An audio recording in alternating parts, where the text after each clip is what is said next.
Hello, good evening and welcome to In Focus. Tonight we delve into Syria's significant transformation following the ousting of President Bashar al-Assad. This pivotal change ushers in a new era of governance, military shifts and humanitarian responses as Syria stands at a critical juncture. Meanwhile, efforts to defuse Middle East tensions are in motion, aiming to stabilize an historically volatile region. And in the US, the Democratic Party faces internal strains and Elon Musk's political sway increases, particularly following his challenge to a bipartisan budget deal, sparking debates over power dynamics in Washington. But let's start with the latest developments in Syria.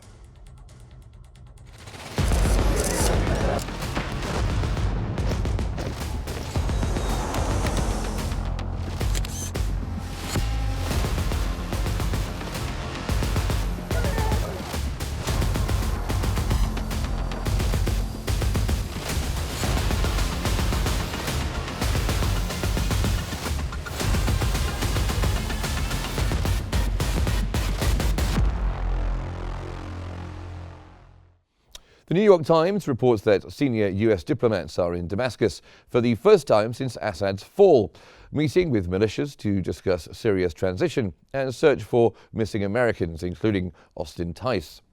This signals a strategic shift toward diplomatic engagement, yet raises questions about legitimizing groups like Hayat Tahrir al-Sham, previously designated as terrorists. How will this redefine US policy and Syria's future governance?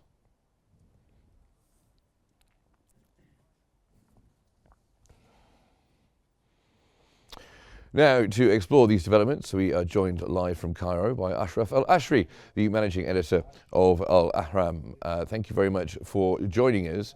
Could I ask, what are the immediate implications of Bashar al-Assad's ousting when it comes to Syria's internal political dynamics? Good evening to you and your viewers. For sure, there is a lot of positive repercussions after a rule of 54 years of the Assad family, with a lot of disappointments inside Syria, economic, political and humanitarian. They killed a lot of Syrian people and they adopted violence and isolated Syria from its Arab region, at least for the last 15 years. And it was more inclined to Iran, Hezbollah and Russia. And that's why Syria lost the balance and lost its connection with the Arab region regarding all the dangers that threaten the Arab world. This rule of Assad has lost a lot of opportunities that could have been seized for more achievements inside Syria for peace and stability, and to have a government in Syria that can meet the aspirations of the Syrian people, end the war that started in 2011, and because this war has led to the displacement of 14 million Syrians and the killing of something like 1 million Syrians in 13 years. This has led to a great isolation of Syria from the Arab region and from the international community. And this has led to the destruction of Syria, which would need $900 billion now to rebuild Syria. So Syria went down with the Bashar al-Assad rule. So the question is, what will the future be like? It depends on Syrians themselves, and they can help themselves in rebuilding a new Syria. Will they be able to do that? Will they side away the terrorist organizations and terrorism inside Syria? Especially that there is more care of the international community that HTS would be capable of doing so. But it's still, there is a lot of complications, a lot of difficulties. Till now, we haven't seen any real participation of all Syrian groups and factions. And there is more of a domination by one party, which HTS, which belongs to political Islam. So people fear that the end of Bashar would lead to the presence of Golani as an alternative. Let me just interrupt you there a second, because I want to ask you about some of the regional relationships that are taking place. Regional powers such as Turkey and Qatar, have reopened their embassies in Damascus. How do you see those developments, especially when it comes to regional alliances?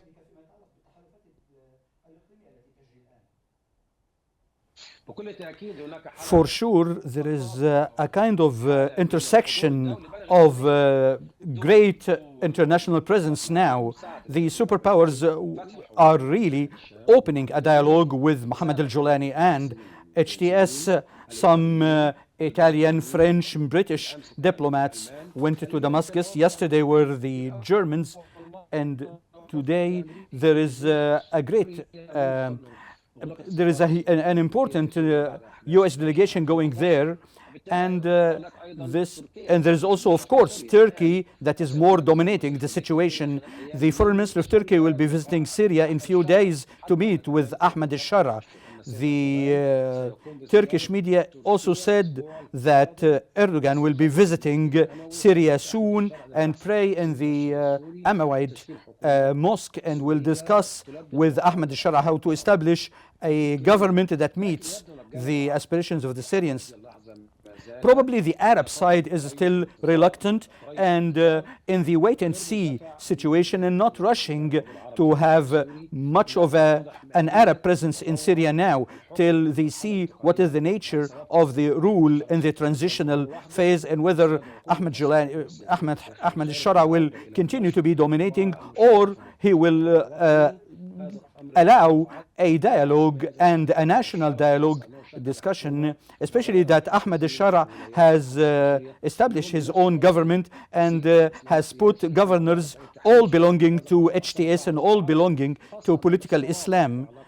And there is also a connection between Ahmed al-Shara and Nusra and Qaeda before. So many of the Arab parties are reluctant and still waiting to see how the rule and how the next step will be in Syria. Okay. And by then there will be probably some connection with the Syrians, because everybody fears that a religious party will be dominating. Even the coalition of the Syrian opposition is worried about such situation, which has actually been the coalition that played more of a big role outside Syria to oppose al-Assad. Of course, there are other worries as well and other concerns. For instance, with over 300 Israeli airstrikes reported so far in this year, and a surge in the US military presence as well. What are the risks of further escalation in Syria's military landscape?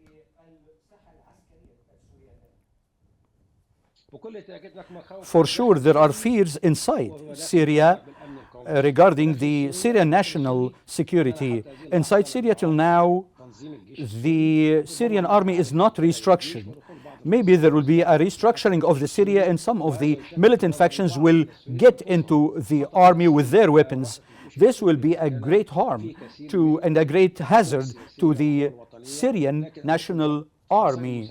Many of the political groups fear that such militants will become the Syrian army. There is a lot of fear happening because of this. Till this moment, there should be a quick redeployment of the Syrian army on the borders and inside the country in order to control the security, fearing that there might be some incidents here and there from the remnants of the terrorist organizations in Syria. And there should be a restructuring of the Syrian army as soon as possible to protect the Syrian national security with all the Syrian borders with Israel, Iraq, and Jordan, especially that Israel and Netanyahu took advantage of the vacuum in Syria to reoccupy certain parts of Golan Heights and have withered the disengagement agreement that was signed in 1974 and controlled Quneitra and the part of the countryside of Damascus and the El Sheikh mountain. Well, thank you very much indeed for joining us. I'm sorry for interrupting you again, Mr. Al-Ashri, but we're very pushed for time. But thank you very much for your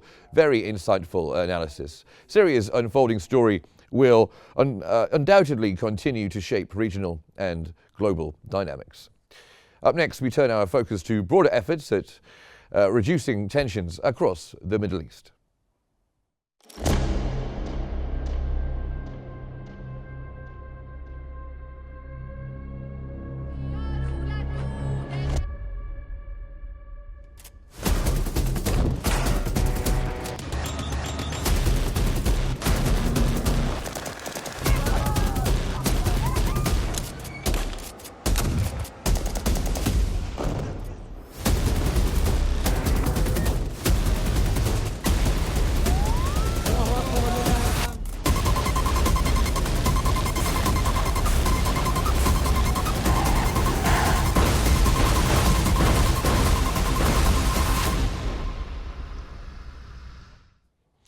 Now, First Post has highlighted the nuanced trajectory of the Gaza ceasefire talks, underscoring progress, yet cautioning significant hurdles remain. The Arab diplomat's assessment that a deal is weeks away reflects the complexity of balancing military realities, political calculations, and humanitarian considerations. Notably, the role of international mediators, particularly the coordinated efforts between the outgoing Biden administration and the incoming Trump administration, suggests a rare continuity in U.S. diplomacy. However, the concessions reportedly made by Hamas and Israel's insistence on maintaining a military presence post-ceasefire indicate that the road ahead involves delicate compromises, testing the resilience of both negotiators and stakeholders.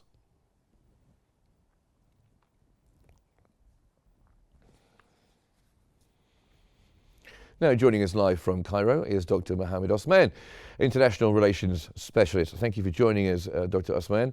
Now, how effective have recent diplomatic efforts been in reducing tensions in the Middle East? Thank you for having me, Mark. The Middle East and the wider Arab world are in a historical moment that is characterized by unprecedented war and bloodshed, at least within the context of the Arab-Israeli conflict. So now, of course, is the most needed political initiatives and diplomatic initiatives to de-escalate the situation are of utmost important and essentially necessary. So we have seen a very mixed results in this regards, because diplomatic initiatives to de-escalate conflicts and defuse them in the Middle East over the past year and a half, I guess, or 1.2 years, has been led and dominated primarily by the United States. We have seen episodes of success in Lebanon, periodic success. Of course, I have to remind everyone, because what we see in Lebanon is a very fragile truce that is supposed to last for 60 days. And if the Israeli forces do not withdraw from Lebanon, then by those 60 days, then we are at risk of Lebanon is at risk of descending back into war. In Gaza, the record is much worse. They have had multiple initiatives that were supported and facilitated by Egyptian and Qatari mediation. However, Israel's uncooperative approach to negotiations and very stringent approach to negotiations has failed each and every of these initiatives. And now we have a very promising initiative on the table that has been accepted by Hamas. Hamas has given unprecedented concessions at the moment. However, Israel still remains very stringent, and whenever Hamas gives a concession, they always lay down another unreasonable new condition. And of course, that's not a way of showing any sincerity in negotiations or any genuine will to find a peaceful settlement to the ongoing armed conflict. And do you think that events in Syria could significantly influence de-escalation efforts in Gaza and Lebanon, potentially shaping the broader prospects for peace in the region? Unfortunately, it is adversely affecting them, because what happened in Syria drew away attention to an extent from what was going on in Lebanon and what's still going on in Gaza, even though they are all interconnected. And actually, what happened in Syria is emboldening Israeli aggression further. As you see, Israel is creating its own new crisis in Syria with its expansion and its land grabs and its airstrikes in there. As we have seen, you and your guests have discussed it in the previous segment. And right now, they are being very stringent and uncooperative and stiff in their negotiations in Gaza, and the conflict is still going on. The ethnic cleansing in northern Gaza is still going on. The complete annihilation of Jabalia and Beit Lahia and Beit Hanun are almost, it's almost done, actually, not even underway. We're almost done in implementing the so-called General's Plan, which is a genocidal plan of ethnic cleansing and nothing less. And of course, in Lebanon, even though Lebanon has been in a state of ceasefire for about almost a month now, Israel has violated the ceasefire daily, expanding their territories of control further, entering more villages, demolishing hundreds of buildings throughout the past month inside southern Lebanon in many of the villages, and even carrying out airstrikes against Hezbollah targets, and even targeting the Lebanese army on more than one occasion and killing soldiers. So apparently Israel's understanding of a ceasefire is that you implement a ceasefire, the other side doesn't shoot, but I will keep shooting and I will keep advancing. So it's a very flawed understanding of ceasefire that demonstrates Israel's forceful approach to diplomacy, I'm afraid. Well, let me just ask you about that, Dr. Osman. If Israel, as you say, which is quite evident, is continuing to break the ceasefire conditions and disregards the ceasefire, is there any use in it continuing past its 60 days? I think it will continue, that Hezbollah will not take the decision to end the ceasefire, because they know that now they are in a very vulnerable position. After the fall of the Assad regime and the severing of the land bridge between Iran and Hezbollah in Lebanon, as in addition to the damages and the casualties they have endured in the past war with Israel, they are in no position to engage once more in a full-scale war with Israel. But on the other hand, Israel might find it a perfect chance in order to destroy what is left of Hezbollah's capabilities and impose new realities on the ground and reach an agreement that is even more favorable. You imagine that this last agreement brokered by the U.S., this is not enough for the Israelis, even though it gave them every single condition they have asked for and every single guarantee they have asked for, and Hezbollah has given all the concessions they were asked of for over a year or more, and then some. So I think the Israelis might break it. However, and this depends on whether the incoming U.S. administration is willing to apply actual pressure on Israel and not be toothless and incapable like the Biden administration. And if Trump decides to be different, and that's highly unlikely, of course, then maybe we might see a different results. However, I think that there is a 50% probability that Lebanon might descend back into conflict because Israel will take advantage of the weakening of the entire Iranian axis in the region with the fall of the Syrian government of President Bashar al-Assad and the collapse of his army. And also Israel's control of Jabal al-Sheikh, which is a strategic area that gives it strategic leverage over Syria and Lebanon. So you can imagine how dire the situation has become over there. Well, thank you very much, Dr. Osman, for shedding light on these efforts. And the Middle East journey towards stability, of course, remains fraught with challenges. Thank you very much, Doctor, for joining us. Now, stay with us as we turn to the United States, where Elon Musk's growing influence is creating ripples in American politics. We can fix every single problem our country faces and lead America, and indeed the whole world. USA! This is a magnificent victory for the American people.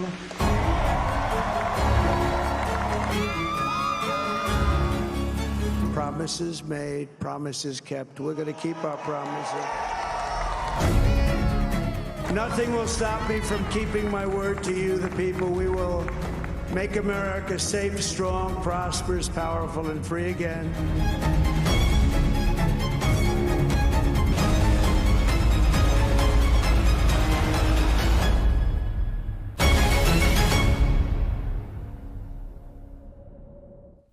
So let's explore some of the complexities of United States politics. NDTV's recent headline explained why Democrats are calling Elon Musk President Musk captures a growing sentiment of unease among Democrats over Musk's rising influence. His role, from opposing bipartisan budget deals to shaping Republican strategies, has sparked both sarcasm and serious debate about the balance of power and the impact of unelected billionaires on governance. The question remains, is Elon Musk's increasing sway in politics a bold step towards efficiency or a dangerous precedent for democracy?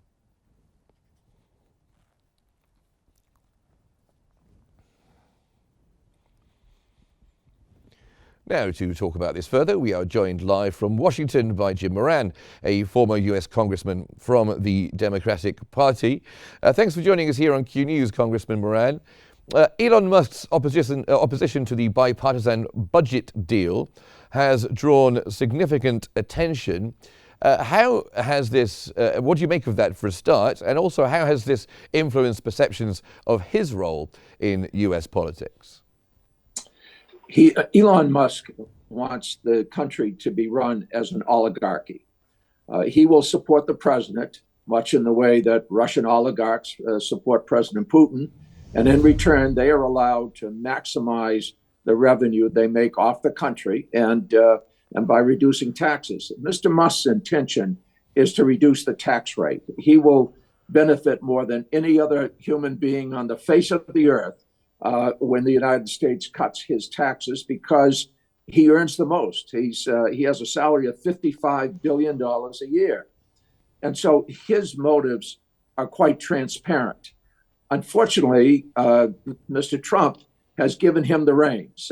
And I think that this is going to be short-lived, because when people talk about Elon Musk being a co-president, being the puppet master pulling Donald Trump's strings, Mr. Trump is not going to take well to that. So I'm not sure that Mr. Musk's influence is going to last very much longer. But right now, he seems to be at least as influential as President Trump, and he's gotten his way. The big issue in whether or not to fund the government is what's called the debt ceiling. The U.S. has a debt ceiling that it can't go over. He wants President Biden administration to lift that debt ceiling. So in February and March, they can pass additional reductions in the tax rate, and it will not go against the debt ceiling. Mr. Musk is afraid that's the only thing that might limit his ability to cut his taxes further. And so that's what's playing out. But it's embarrassing for the United States. It's embarrassing for the United States Congress, for Speaker Johnson, for every citizen, even those who voted for Mr. Trump. If this government shuts down, it's really due to Mr. Musk and President-elect Trump. Well, two things then. He won't do that, Biden, will he? He won't raise the debt ceiling in order for Trump and his friends to get tax cuts. Will he do that? But also, when it comes to Elon Musk, and you mentioned that Donald Trump really likes to be the main star on the stage and the only star on the stage. There's been a lot written about their relationship in the last few months, but Donald Trump seems pretty unconcerned about it so far, in a way that with J.D. Vance, when he got the limelight, he didn't like it at all. What is it about Elon Musk, do you think, that Trump seems to like at the moment? Donald Trump was never as wealthy as he claimed to be. Mr. Musk is as wealthy as he claims to be. And so I think Donald Trump may be a bit intimidated by Mr. Musk. But this isn't going to last long. These are two very egotistical, transactional people. Donald Trump is the president. Elon Musk is not. And so I don't think this relationship is going to last very much longer. Nobody wants Elon Musk to be seen as the co-president. But we have a bit of a crisis here.